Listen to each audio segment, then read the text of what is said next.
laki.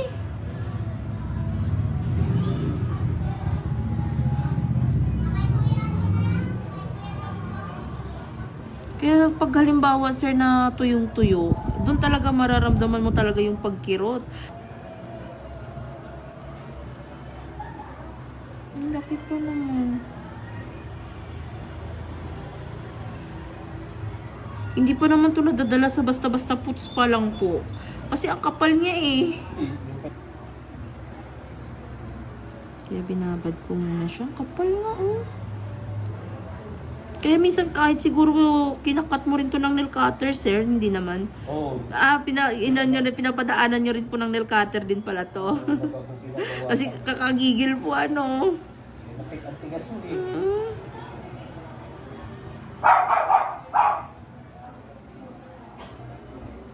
Sabihin nyo lang po sir pag masakit po ah. Ay, oo nga oh.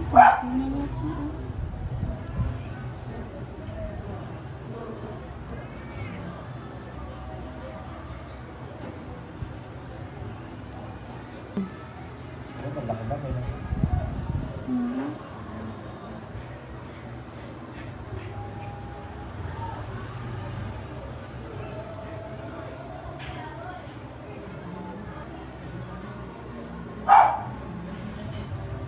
Tarang kalyo lang talaga siya. Okay lang po sir, hindi po masakit.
Pero parang wala siyang mata. Parang kalyo lang talaga siya. Mas maganda nga sana kung kalyo lang talaga. Pero walang problema. Ay kasi sir, ang sakit talaga eh.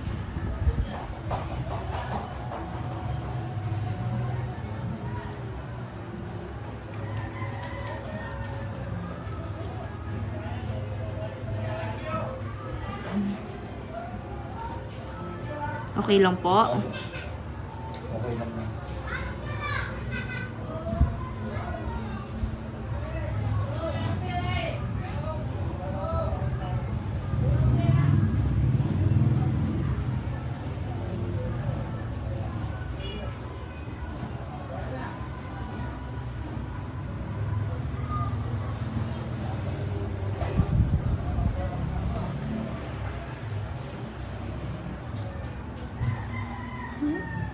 Grabe po. Lapad niya. Hindi siya fish eye, sir. Ano lang siya? As in, kalyo lang talaga. Matagal talaga tong hindi natanggal lang po ba? Kumapal. Siyempre, sir, sa barko, lagi po kayong safety shoes. Di ba po? Kaya, na ano lang to, nakakayod lang po ba sa sapatos? Hindi siya, wala siyang mata. Buti na lang. Oo, mabuti nga po eh. Kaso napakalaking kalyo pala. At saka makapal po. May malaki pa nabawas din na. Oo? Nabawasan nyo na po ito. Kinakater ko eh. Kaya ano pa kaya pag hindi to naka-cutter? Ano? Kapal. Wala na po.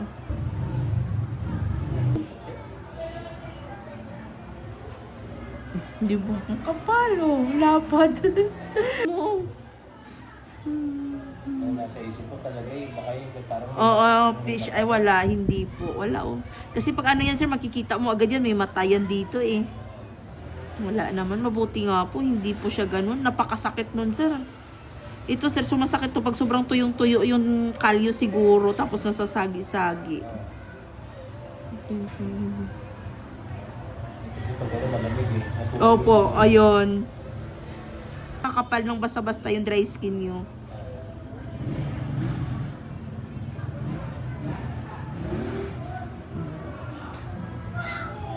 Buti na lang.